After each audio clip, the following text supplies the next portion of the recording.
Padre, te damos gracias por la oportunidad de estudiar tu palabra. Te rogamos, Señor, que tú abras nuestra mente, nuestro corazón y recibamos tu instrucción, Señor. Toda palabra tuya es buena. Toda palabra tuya es tremenda, es poderosa. Y podamos recibirla y que toque nuestro corazón, que nos guíe, nos transforme, nos entusiasme, nos avive, nos dé vida si no hay vida, nos corrija si hay necesidad de corrección. Pero sé tú en medio de nosotros y glorifícate, dando nuestro entendimiento. Gracias, Padre. Te venimos a buscar en nombre de Jesús. Amén. Se puede sentar. Seguimos estudiando la epístola de Pablo a los Romanos. ¿Quién la está disfrutando? Amén. Es una tremenda epístola, es una bendición. Definitivamente que es una linda carta. Y hemos dado siempre un resumen y lo damos porque realmente hay unas enseñanzas aquí tan vitales que mi deseo no solo es exponer la palabra, sino ayudarles a memorizar. Los primeros 8 capítulos Pablo habla del evangelio de salvación, cómo el hombre perdido, condenado a un infierno eterno, puede ser salvo. Y Pablo nos dice, ¿verdad?, que no me avergüenzo del evangelio, pues es el poder de Dios, el poder divino para salvación de todo el que cree, del judío primeramente y después del griego. Porque en el evangelio la justicia, el estándar, la rectitud que Dios demanda se revela, no lo podemos descubrir por nuestra cuenta, Dios nos lo revela sobrenaturalmente. En el evangelio la justicia de Dios se revela por fe, que es por fe y para fe, para una vida de fe, como está escrito, mas el justo por la fe vivirá. Es decir, venimos al Señor por fe y somos salvos por fe, pero luego caminamos por fe. Es decir, tú ya estás caminando con el Señor y por fe sabes que eres aprobado, no porque tienes que merecerlo. Y sigues caminando por fe contra las acusaciones, contra las luchas, contra las dificultades, contra los obstáculos, pero dices, no, pero Dios está conmigo. Si Dios está conmigo, ¿quién contra mí? Si Dios está a mi favor, ¿quién contra mí? Esa base de fe que caminamos, sabiendo que Dios nos ama. Y bueno, vimos cómo en el capítulo 9 al 11 Pablo habla del futuro de Israel. Si bien Israel rechazó el evangelio como nación, aunque el evangelio nació dentro del pueblo de Israel, si bien como nación lo terminó rechazando, en los últimos días Israel abrirá los ojos y mirarán a aquel a quien han traspasado, porque Dios derramará sobre Israel un espíritu de súplica y clamarán al Señor y lo reconocerán como su Mesías. En los capítulos 12 al 14 Pablo hace esa invitación a vivir una vida en santidad, una vida consagrada, y vemos cómo Pablo nos explica qué es vivir una vida consagrada. Vimos cómo en Romanos 12, 1, 2 dice: por consiguiente, hermanos, os ruego por la misericordia de Dios, por la gracia de Dios, porque siendo pecadores, Cristo murió por nosotros. Y porque si cuando éramos pecadores fuimos reconciliados con Él por la muerte de su Hijo, mucho más habiendo sido reconciliados seremos salvos por su vida. Por esa gracia, por ese favor que Dios ha derramado, dice: por consiguiente, hermanos, ruego por la misericordia de Dios que presentéis vuestros cuerpos como sacrificio vivo y santo, aceptable a Dios, que es vuestro culto racional. Y no os adaptéis a este mundo, sino ser transformados mediante la renovación de vuestra mente, para que verifiquéis cuál es la voluntad de Dios, lo que es bueno, aceptable y perfecto. Entonces Dios quiere que nosotros seamos transformados en nuestra mente para poder vivir esa vida consagrada, esa vida en santidad. ¿Cómo vamos a ser transformados en nuestra mente? A través de la palabra de Dios. La palabra de Dios es la que va a transformar nuestra manera de pensar, va a transformar nuestra manera de ver las cosas.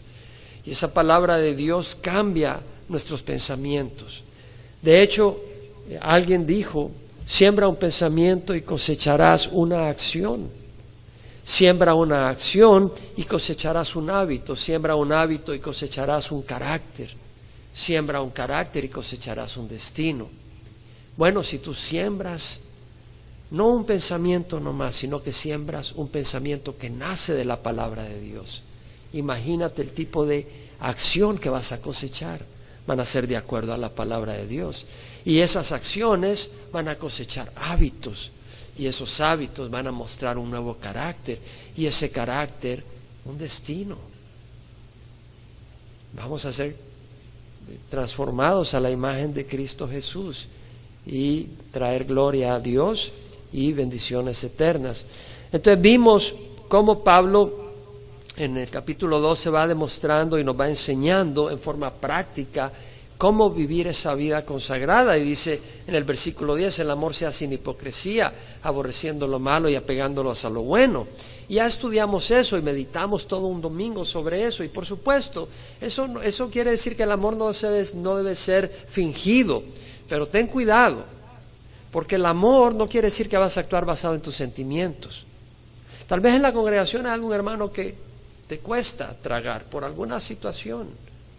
No quiere decir que lo vas a ver en la mañana y le vas a dar un sopapo, porque así te sientes. Al contrario, vas a venir y vas a decir, Dios te bendiga, hermano. Eso no es hipocresía, eso es actuar en el espíritu, no en la carne.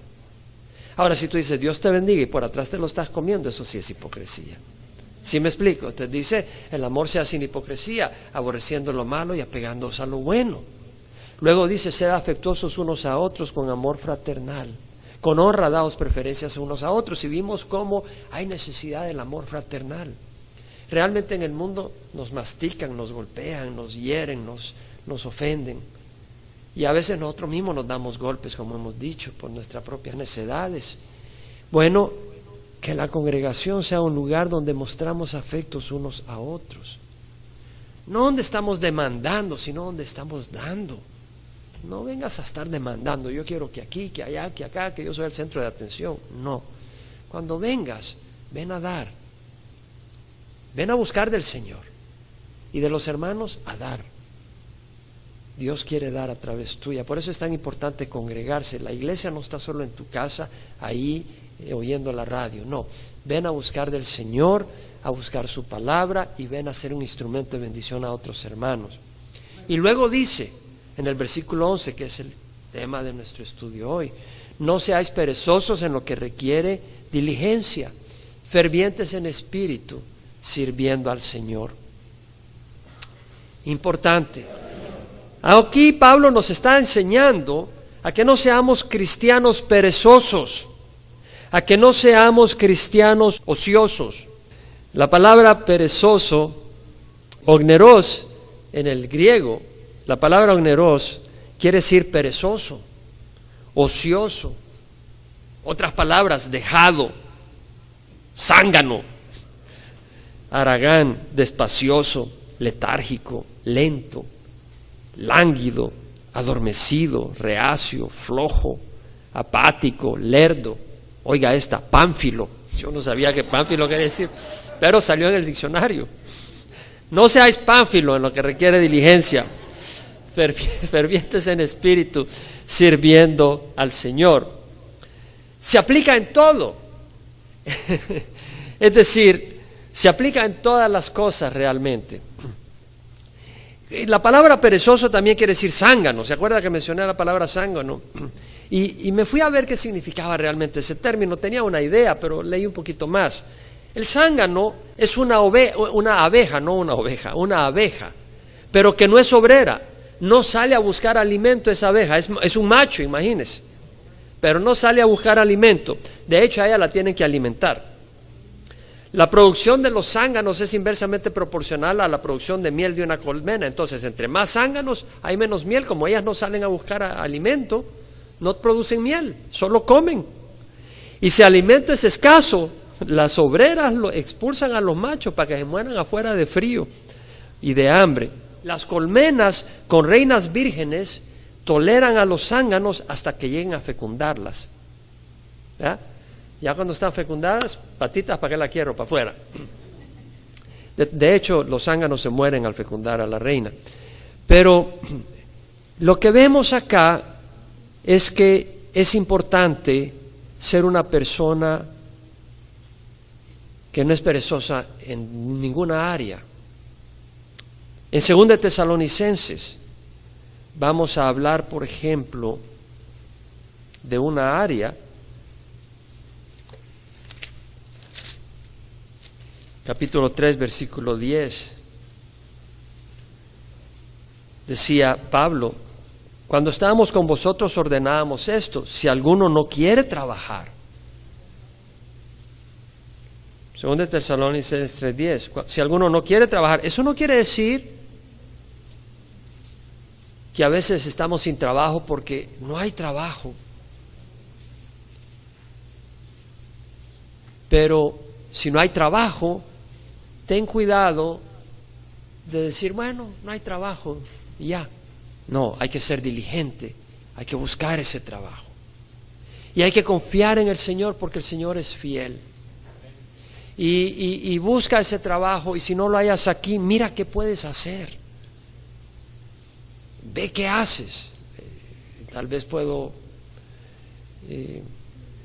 lavar ahí platos, o aquí o allá, pero ve qué haces.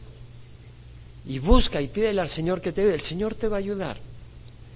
Pero dice: oímos que algunos entre vosotros andan desordenadamente sin trabajar, pero andan metiéndose en todo. Cuidado, porque el hombre y la mujer que no está ocupado es problema. Y dice: a tales personas le ordenamos y exhortamos en el Señor Jesucristo que trabajando tranquilamente coman su propio pan.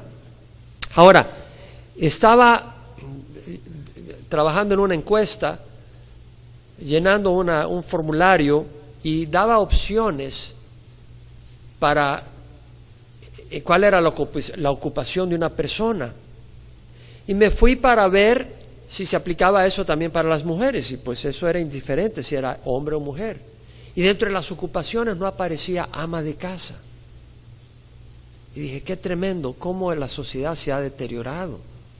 Que una mujer que tiene hijos, que tiene que quedarse en casa, cuidando a sus hijos, ministrándole a sus hijos, ministrándole a su esposo, cocinando, lavando, limpiando, haciendo cosas necesarias, llevándolo a la escuela, no tiene un lugar a donde se pueda decir que ella trabaja, porque eso no es trabajo ya.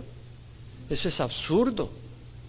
Es una mujer que está en casa. Ahora, en algunas ocasiones, la mujer no tiene la oportunidad de poder quedarse en casa aunque tenga hijos por las presiones económicas, y tiene que ir y buscar trabajo. Y pues que Dios le fortalezca. A veces es necesario, pero la mujer que está en casa dedicada, gloria a Dios. Ahora, la mujer que tiene hijos de 25 años dice: bueno, yo estoy en casa porque tengo hijos, y le despierta: Pablito, ya es hora de ir a casa, ya era cosa de ir a trabajar, Pablito, levántate. Y el Pablito tiene 25 años, y de ahí lo único que es chisme, chisme, chisme. Eso no es trabajo, eso es ejercitar la boca, pero no es trabajo. Tenemos que ser eficientes, tenemos que ser activos, no perezosos. Vea a Proverbios 6, y esto se aplica a todo.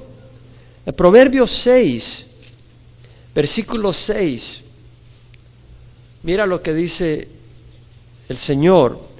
Ve, mira la hormiga, perezoso, dice.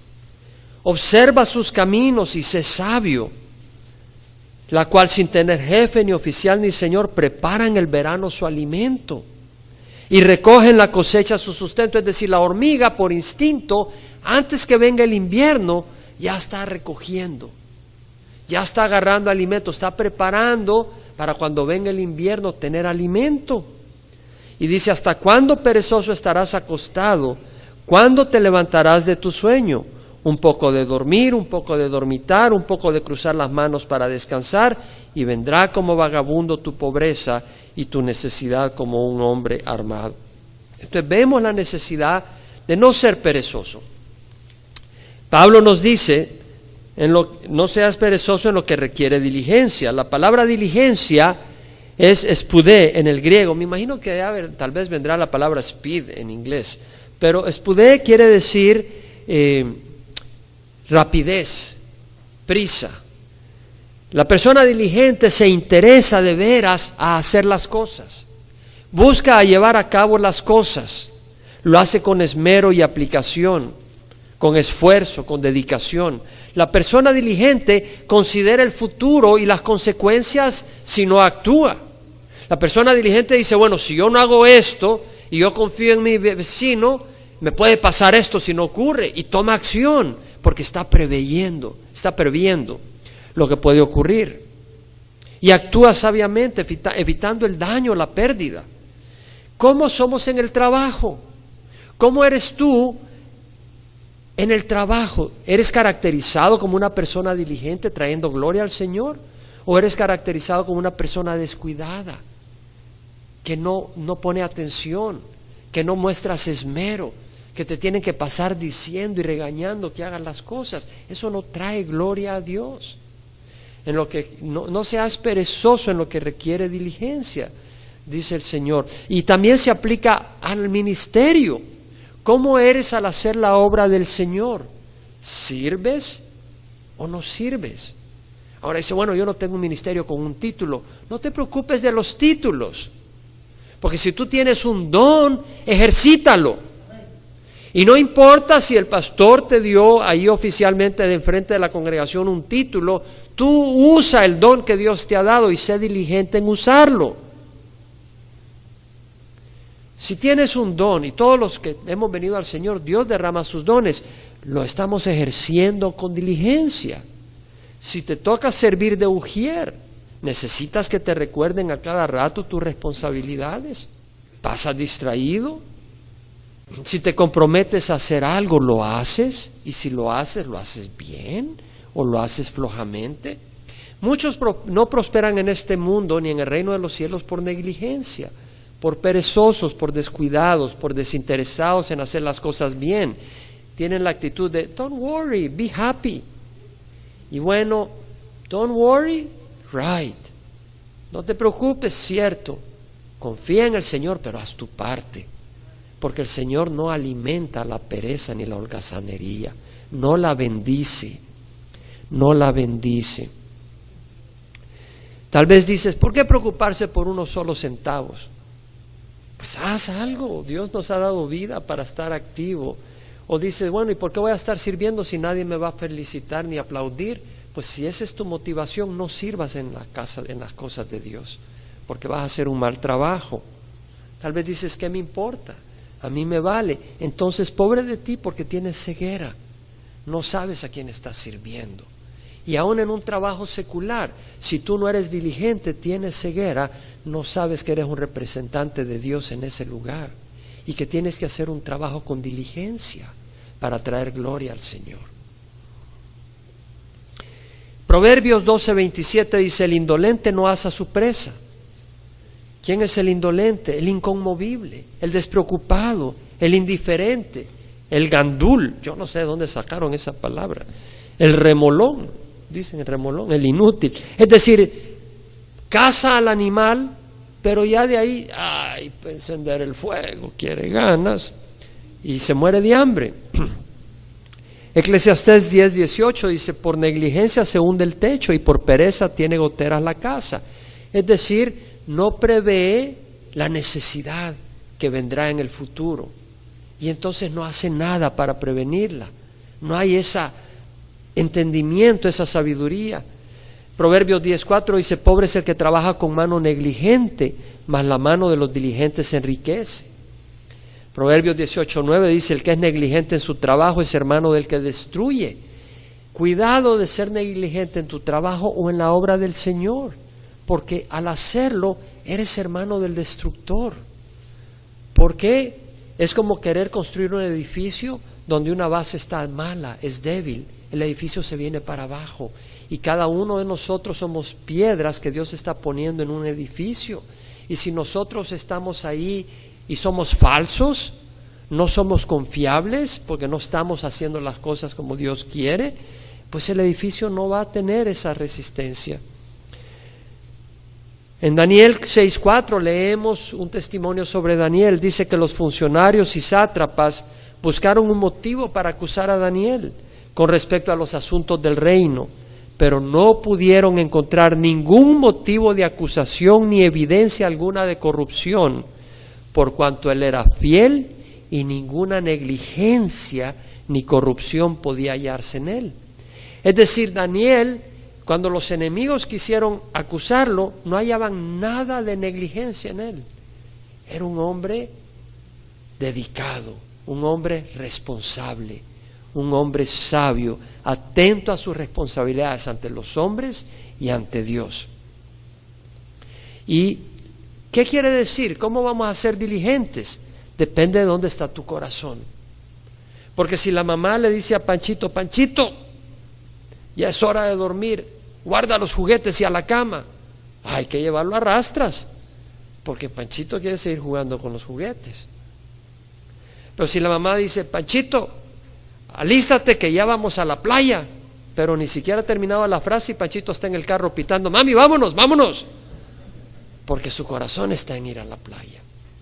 Entonces la diligencia puede depender de que el corazón no esté en el lugar equivocado, y por eso no tienes diligencia ni en el trabajo ni en la iglesia, porque tu corazón realmente no está en esas cosas. En Mateo 6, 19, 21, Jesús dice, no os acumuléis tesoros en la tierra, donde la polilla y la herrumbre destruyen, y donde los ladrones penetran y roban, sino más bien acumulaos tesoros en los cielos, donde ni la polilla ni la herrumbre destruyen, ni donde los ladrones penetran y roban, porque donde está tu tesoro, ahí estará tu corazón. Muy importante, donde está tu tesoro, ahí estará también tu corazón. Entonces, muchas veces en las cosas del reino no somos diligentes porque el reino no es nuestro tesoro. Y el que no tiene el reino como su tesoro es porque tiene un velo que impide que fije sus ojos en las cosas eternas. Por eso son perezosos en las cosas del reino. Pablo dijo que cuando uno se vuelve al Señor, el velo le es quitado. Ven al Señor, no busques religión. Y el velo se te va a quitar. Y ese velo, al ser quitado, te va a abrir los ojos del mundo eterno espiritual y del reino de los cielos y de las necesidades que hay, y va a haber una diligencia en tu corazón. Todo esto tiene que ver con la santificación. Jesús, en su oración sacerdotal antes de ir a la cruz, le dijo al Padre, Padre, santifícalos en la verdad, tu palabra es verdad, apártalos en la verdad. La verdad, Jesús es el camino, la verdad y la vida. Al venir a Jesús y al venir a su palabra, esa palabra nos va a abrir los ojos, y esos ojos nos van a hacer hombres activos, mujeres activas, que con diligencia vamos a estar sirviendo. ¿Usted cree que la santidad es estar en un monasterio en una esquina repitiendo frases? No, la santidad es una vida consagrada al servicio de Dios, y eso es actividad, eso es trabajo, esa es entrega. Algunos son negligentes en las cosas del reino porque están atrapados en cosas temporales. No hay diligencia. Sí han abierto los ojos a las cosas del reino, pero en cierta manera están atrapados en los placeres. No, pues que yo no puedo sacrificar mi fútbol. Y ahí está, sábado y domingo jugando fútbol 6 horas cada día. Estoy poniendo un extremo. O a mí no me pueden quitar de ver el show de Don Francisco. Y pasan ahí pegados a la televisión. Entonces no hay tiempo para las cosas del reino, porque están bien atraídos. Ya viste lo que dice, ya viste qué pasó aquí, acá. O el chisme. No, pero entonces el Señor es el que nos libera. Como dijo el Señor, ¿verdad? A los judíos que habían creído en Él, si permaneces en mi palabra, entonces son mis discípulos y conoceréis la verdad y la verdad os hará libres. Es decir, esa palabra te va a ir mostrando cosas muy lindas, el amor de Dios. No lo vas a hacer por obligación, no lo vas a hacer porque tienes que hacerlo. No es así. Es como cuando dices, hombre, vamos a ir a jugar a fútbol, y vas todo deseoso y sudas, y ahí estás pegando y corriendo de que te estás matando, estás sudando 4 litros de agua, pero estás feliz. ¿Por qué? Porque tienes la motivación, estás disfrutando. Y cuando conoces al Señor, tú disfrutas sirviéndole. Tú sabes lo que hay, tú sabes lo que está involucrado, tú sabes las vidas que están Y tú sabes el privilegio que tenemos de servir al Señor. Entonces, Pablo dice, no seas perezosos en lo que requiere diligencia, fervientes en espíritu. La palabra ferviente quiere decir con ganas, échale ganas, es lo que diría Pablo ahí en México, échale ganas. Fervientes quiere decir en el griego hervir con fuego, en ebullición, estar caliente, tener celo y pasión, tener fervor. Y ferviente en espíritu quiere decir, el espíritu puede referirse al Espíritu Santo, pero aquí también puede referirse a la disposición, es decir, con un espíritu no apangado, sino un espíritu emprendedor, un espíritu apasionado. Ahora dices, ¿cómo vamos a ser fervientes en espíritu? Tú no puedes producir emociones a la fuerza. Yo te puedo predicar todo lo que tú quieras y no vas a salir fervientes en el espíritu. El único que te va a hacer ferviente en el espíritu es el Espíritu Santo. Es el único. Pero Él es el que va a hacer la obra. Tú no puedes producir esas emociones a la fuerza. Tú puedes hacer algo para ser ferviente en el espíritu. Busca las condiciones, el ambiente que avivará tus brasas, tu fuego. Si deseas una buena cosecha, tú riegas el campo, lo fertilizas, lo deshierbas, lo cercas para que las zorras, los conejos no se roben la cosecha. Entonces tú puedes hacer lo mismo si tú quieres una vida abundante. Riégala, riega tu vida con la palabra de Dios, siémbrala y cércala de aquellos que vienen a robarse la cosecha. Por ejemplo, aquellas personas que en vez de alimentarte y fertilizar el campo y tu ánimo, te van a traer desánimo. Visita y reúnete con hermanos que aman a Dios y que su entusiasmo se te va a pegar. Atiende a la iglesia. Dice, estoy medio apangado, por eso no voy a la iglesia. Al contrario, tienes que venir a la iglesia porque se exhorta, se aviva el espíritu, se te invita, se te reta a vivir para Cristo. Jeremías escribió, el profeta que tenga un sueño, que cuente su sueño. Pero el que tenga mi palabra, que hable mi palabra con fidelidad, declara Jehová. ¿Qué tiene que ver la paja con el grano? ¿No es acaso la palabra como un fuego, declara Jehová? Como martillo que despedaza la roca. La palabra de Dios es un fuego. La palabra de Dios, si tú expones tu vida a la palabra de Dios, es un fuego. Y va a encender un fuego en tu corazón.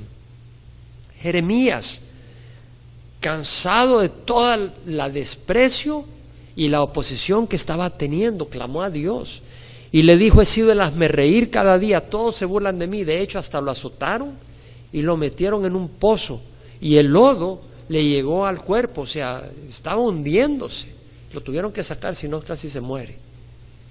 Y dice, pero si digo, no te recordaré, ni hablaré más en su nombre, esto se convierte dentro de mí como fuego ardiente encerrado en mis huesos. Hago esfuerzos para contenerlo y no puedo. Hermano, yo no puedo contener la palabra de Dios. Tarde o temprano yo tengo que hablar del Señor. No puedo parar. Tengo que hacerlo. No puedo, jamás puedo pensar que algún día estos labios dejen de proclamar al Señor. No puedo pensarlo. No porque alguien me lo diga, es que no me puedes callar. No me puedes callar. Sea lo que sea. Y la palabra de Dios es la que va a abrir un fuego en tu corazón. Ven a la iglesia, estudiamos la palabra, renueva tu mente. No inviertas tu tiempo con personas que no tienen entusiasmo por Dios y su obra.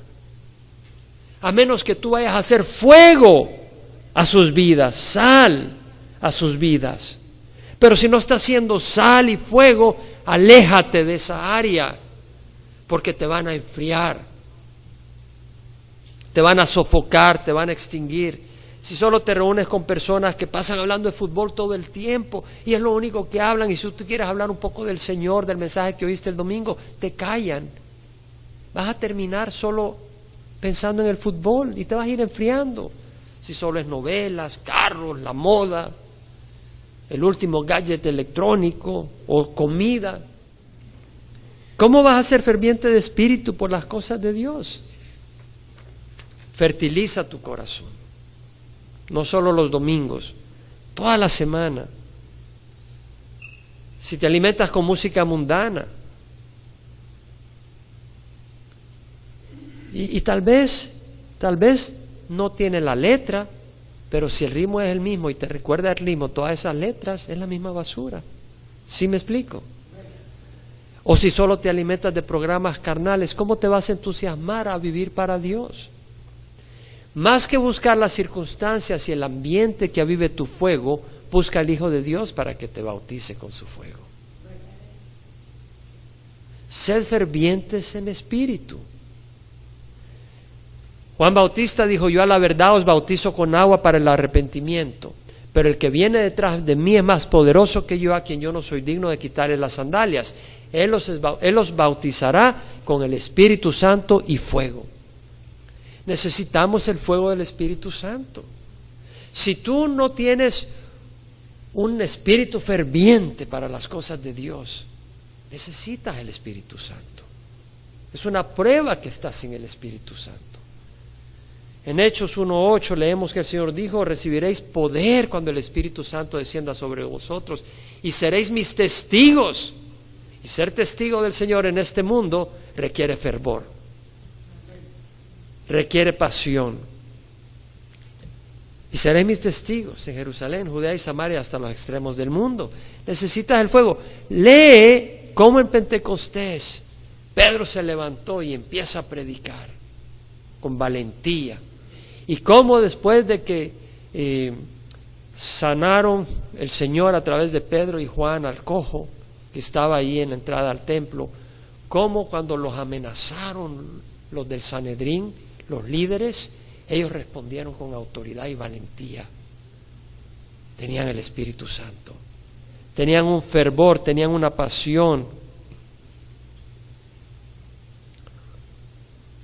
Y a veces las pruebas, el fuego de la prueba, es una oportunidad para tener fervor espiritual. A veces es a través de la prueba que llegas a acercarte y que Dios trabaja. Por ejemplo, Jesucristo dijo: yo he venido a traer fuego sobre la tierra, y como quisiera que ya estuviera encendido. O sea, lo que el Señor quería no era un puño de seguidores ahí siguiendo una religión, sino unos siervos llenos del Espíritu Santo, usados por Dios para alcanzar el mundo. ¿Quién de ustedes quiere ser eso? Porque si ni siquiera quieres hacer eso, que Dios abra tus ojos y quite el velo de tu corazón. Yo he venido a traer fuego sobre la tierra, y como quisiera que ya estuviera encendido, dice. Pero de un bautismo tengo que ser bautizado, y cómo me angustio hasta que se cumpla. ¿De qué bautismo estaba hablando? Si había sido bautizado en agua. Del fuego del sufrimiento. Del fuego del sufrimiento que iba a llevar a cabo en la cruz. Él iba a sufrir en la cruz tremendamente, pero de ese sufrimiento y de esa muerte, ¿qué iba a venir al mundo? El Espíritu Santo. Vida y el Espíritu Santo, llenura. Ese fuego que él deseaba, él dijo: he venido a traer fuego sobre la tierra. No podía venir sin que él muriera y sufriera por nosotros. Y tal vez tú estás pasando por fuego, y tal vez tú estás pasando por sufrimiento. Gloria al Señor, porque es una oportunidad para que el fuego del Espíritu se manifieste. Y no van a ser tus emociones, va a ser el Espíritu Santo. Y vas a poder reconocer que es el Espíritu Santo obrando a través tuya, y que no son tus emociones. Rendido a los pies de Jesús. Pero si las dificultades hacen que te hagas para atrás, entonces el Espíritu Santo no se puede manifestar a través tuya. Ya vamos a hablar sobre eso. Si tu fervor se ha enfriado, busca a Dios. Ven a Cristo, busca al Espíritu Santo. Tal vez tu amor por Cristo se ha enfriado, por eso no eres ferviente en espíritu. ¿Sabemos lo que estamos hablando o no? ¿Sabemos que es importante o no? ¿Entendemos que hay personas dentro de la congregación y fuera que han perdido el fuego y el fervor? ¿Quién puede decir amén? Amén. Entonces es importante. Entendamos la necesidad de que seamos cristianos con un fervor por Cristo. Imagínate que alguien le diga: bueno, tengo una novia, ¿y cómo te va? Ahí está. Oye, ¿y te vas a casar con ella? Yo tengo una novia que es preciosa y no paras de hablar de ella. Oye, muéstramela. No, yo no quiero que me la quites. Está apasionado. Hay un fervor.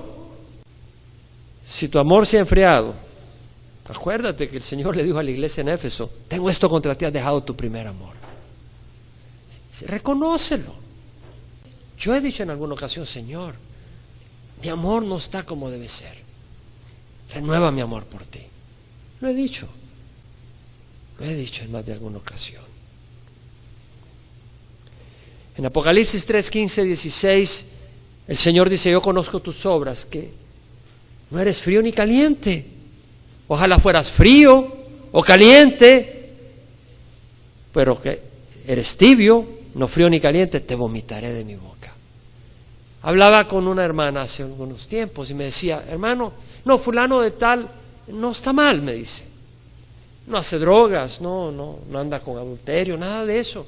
Lo que pasa, me dice, es que no está apasionado por el Señor. Le digo: ¿sabes qué? Esa persona está peor que el que está en el mundo.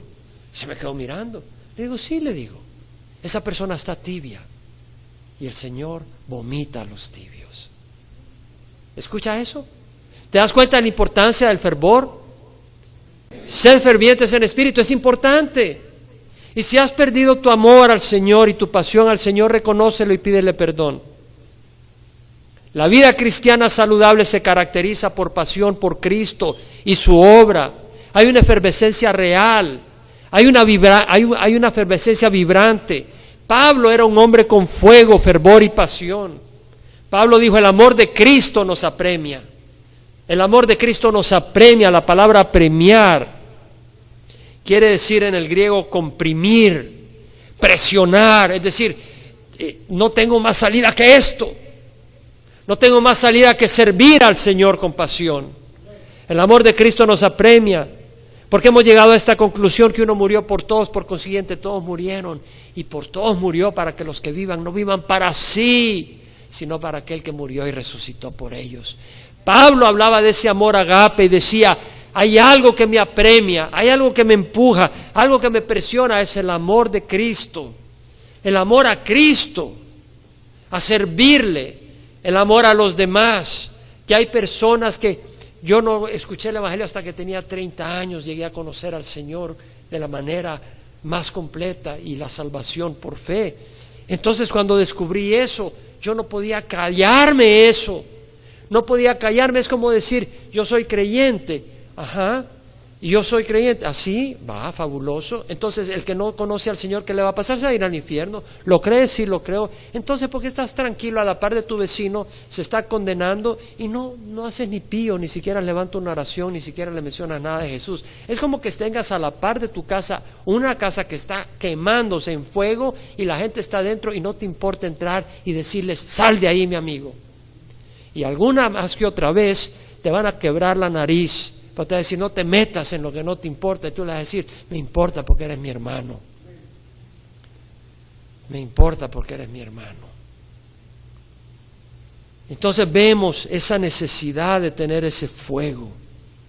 Nos apremia, quiere decir, nos urge, nos impulsa, nos espolea, como las espuelas que usa el jinete para que el caballo arranque.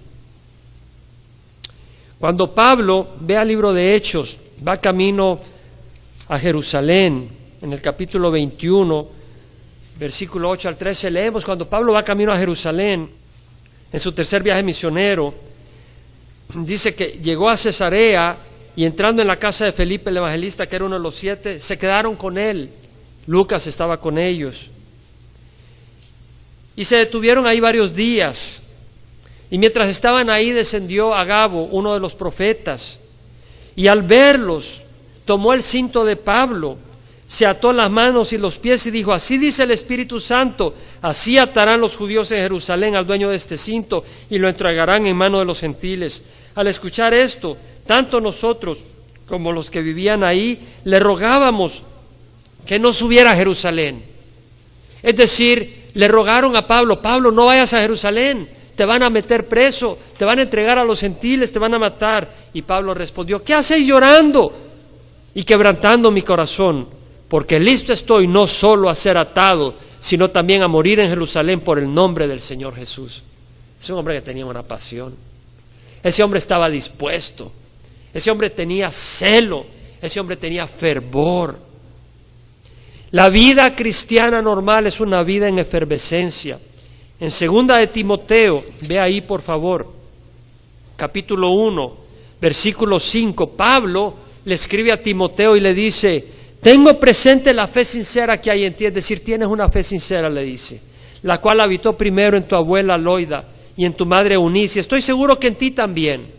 Pablo le reconforta a Timoteo y le dice: sé que tienes una fe sincera, por lo cual te recuerdo, le dice, que avives el fuego del don de Dios que hay en ti por la imposición de mis manos. ¿Por qué le recuerda Pablo a Timoteo que avive el fuego del don de Dios? Timoteo, discípulo del Señor, discípulo de Pablo. Por lo cual te recuerdo que avives el fuego del don de Dios que hay en ti por la imposición de mis manos. Timoteo había dejado menguar el fuego, el celo del don de Dios. Y luego dice Pablo: porque no nos ha dado Dios espíritu de cobardía, sino de poder, de amor y dominio propio. Esto me lleva a compartir algo otras cosas. Por ejemplo, ¿qué puede restringir, menguar y apagar nuestro celo? Varias razones. Primero, el temor al hombre. El qué dirán, lo que piensan o piensen de mí. El temor al hombre puede restringir el celo. Tú tienes un celo, tú tienes un fuego, tienes una pasión, y la gente se empieza a burlar. Dice: sí, ¿y este guate qué? ¿Qué le pasó? Y empiezan a criticarte, y ya no les agradas a estas personas, ya no les agradas, y empiezas a restringirte. Porque tú quieres ser popular, tú quieres ser aprobado, tú quieres ser parte del grupo. Mira lo que dice Pablo: busco ahora el favor de los hombres o el de Dios, o me esfuerzo por agradar a los hombres. Si yo todavía estuviera tratando de agradar a los hombres, no sería siervo de Cristo. Si tú estás tratando de agradar a los hombres, no vas a ser siervo de Cristo. Así que olvídate de eso. Olvídate de eso, de agradar a los hombres. Estaba oyendo en lo que venía en el carro a una persona que hablaba de una cantante famosa que creció en la iglesia y cantaba en la iglesia y murió de drogas ahogada en su bañera recientemente. ¿Saben de quién hablo? Sí, exacto. Y una de las personas que estaba hablando de ella decía: bueno, ella buscaba la aprobación de la gente, y al final, al no sentirse aprobada, se sintió muy insegura y terminó en drogas. La inseguridad por buscar la aprobación de la sociedad y de la gente te va a destruir. Mejor recibe la aprobación de Dios, que es a través de la sangre de Cristo, y luego sírvele. Y si no le gusta a la gente, mala onda, pero sirve al Señor. La aflicción puede ser otra causa. La oposición por la fe. En la parábola del sembrador, dice el Señor que salió el sembrador y sembró su semilla. Una cayó en el camino, otra cayó en pedregales, otra cayó entre espinos y otra en tierra buena. Bueno, la que cayó en el camino, vinieron los pájaros, se la llevaron. La que cayó entre pedregales, la tierra era pacha, no era profunda, salió el sol y se quemó, aunque brotó rápidamente. La que cayó entre espinos creció, pero los espinos la ahogaron, no produjo fruto. La única que produjo fruto fue la que cayó en tierra buena, y produjo 100 por 1, 60 por 1, 30 por 1. Y el Señor les explicó la parábola y le dijo: mira, el que cayó en el camino, vinieron los pájaros, se la llevaron. Ese Satanás que impide que la palabra la puedan entender, se la roba.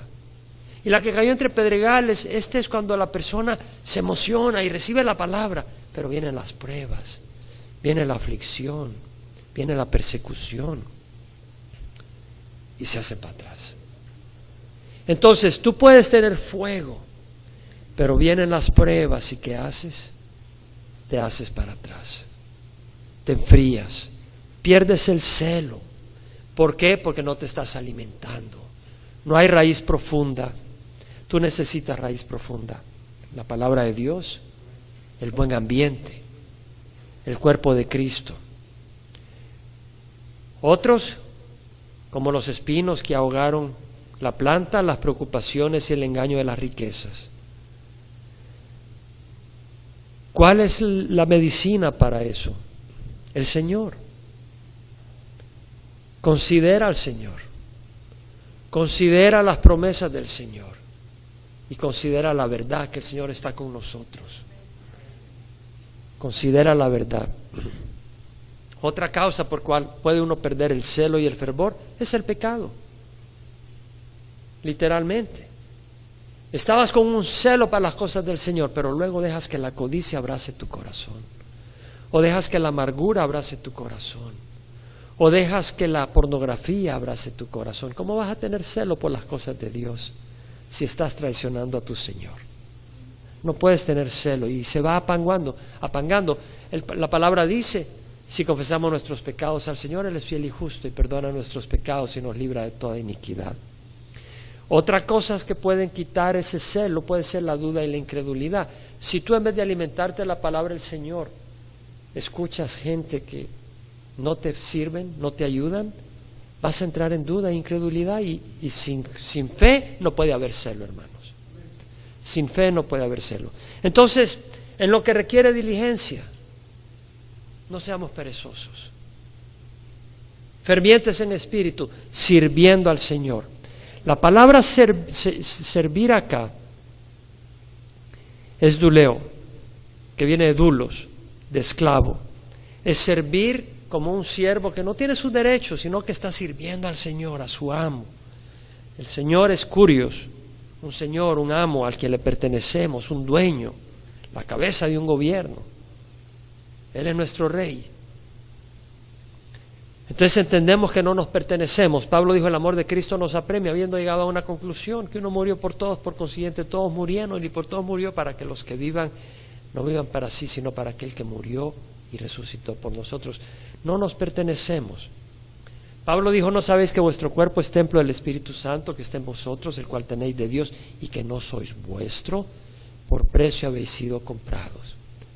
Por tanto, glorificad a Dios en vuestro cuerpo y en vuestro espíritu, que son de Dios. ¿Qué quiere decir? Que estamos para servir al Señor. ¿Y cómo vamos a servir al Señor? El que no ama a su hermano a quien ha visto, no puede amar a Dios a quien no ha visto. Lo servimos sirviendo a nuestros hermanos. Juan dice, hijo, no amemos de palabra ni de lengua, sino de hecho y verdad. En Mateo 25, 31 al 46, leemos que el Señor habla cuando venga, después de la tribulación, y va a separar las naciones, van a ser traídas enfrente de Él, y van a ser separados unos de otros, como un pastor separa las ovejas de los cabros. Y las ovejitas, los corderitos van a estar a su derecha y los cabros a la izquierda.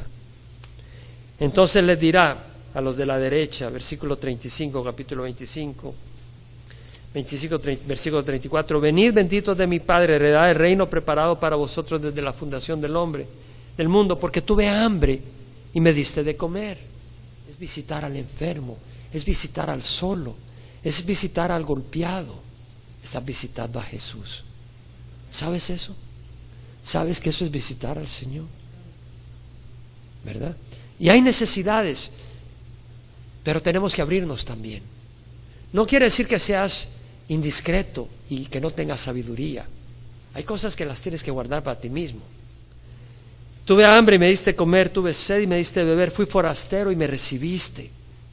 Estaba desnudo y me vestiste, enfermo y me visitaste en la cárcel y viniste a mí. Y los justos le responderán diciendo, Señor, ¿cuándo te dimos hambriento y te dimos de comer, sediento y te dimos de beber? ¿Cuándo te dimos como forastero y te recibimos, o desnudo y te vestimos? ¿Cuándo te dimos enfermo en la cárcel y vinimos a ti? Respondiendo el rey les dirá, en verdad os digo que cuanto lo hiciste a uno de estos hermanos míos, aun a los más pequeños, a mí lo hiciste. Luego dirá a los de la izquierda, apartados de mí, malditos, al fuego eterno que ha sido preparado para el diablo y sus ángeles. Y les dice, tuve hambre, no me diste comer, tuve sed, no me diste beber, Fui forastero, no me recibiste, estaba desnudo, no me vestiste, enfermo y en la cárcel no me visitaste. Y responderán, Señor, ¿cuándo te vimos hambriento, o sediento, o forastero, o desnudo, o enfermo en la cárcel y no te servimos? Y Él le responderá, en verdad os digo, que en cuanto no lo hiciste a uno de los más pequeños de estos, tampoco a mí lo hiciste. Estos irán al castigo eterno, pero los justos a la vida eterna. Vamos a pararnos. Yo creo que la clave es saber que Jesús nos ama. Que Jesús nos ama. Y saber de que Jesús no quiere una relación tibia con nosotros. Porque eso no es correcto, porque Jesús es lo más maravilloso que puede haber. Y una relación tibia muestra una enfermedad de nuestra parte, una ceguera, porque es lo más maravilloso que puede haber. Entonces una relación con Él tiene que ser una relación que es efervesciente. Y la clave acá no es decir, bueno, ahora tengo que hacer todo esto, entonces no agarraste el mensaje. La clave es, busca del Señor. Pide su Espíritu, que es lo único que te va a dar esa expresión de un espíritu lleno de fervor. Amén. Y bueno, y espero que nos ayude también a ser diligentes en el trabajo y a ser diligentes en el ministerio. Vamos a orar. Padre, te damos gracias por tu palabra. Te damos gracias que tu palabra nos guía, nos dirige, nos exhorta. Y hoy, pues nos tocó exhortación de la importancia de ser diligentes, de hacer la obra bien, de dedicarnos, de no ser los que empezamos algo y lo dejamos en medio camino, de no ser gente en que no se puede confiar ni en el trabajo ni en la obra de Dios, pero que seamos fieles, constantes. Y Señor, todo esto solo puede venir cuando realmente te amamos.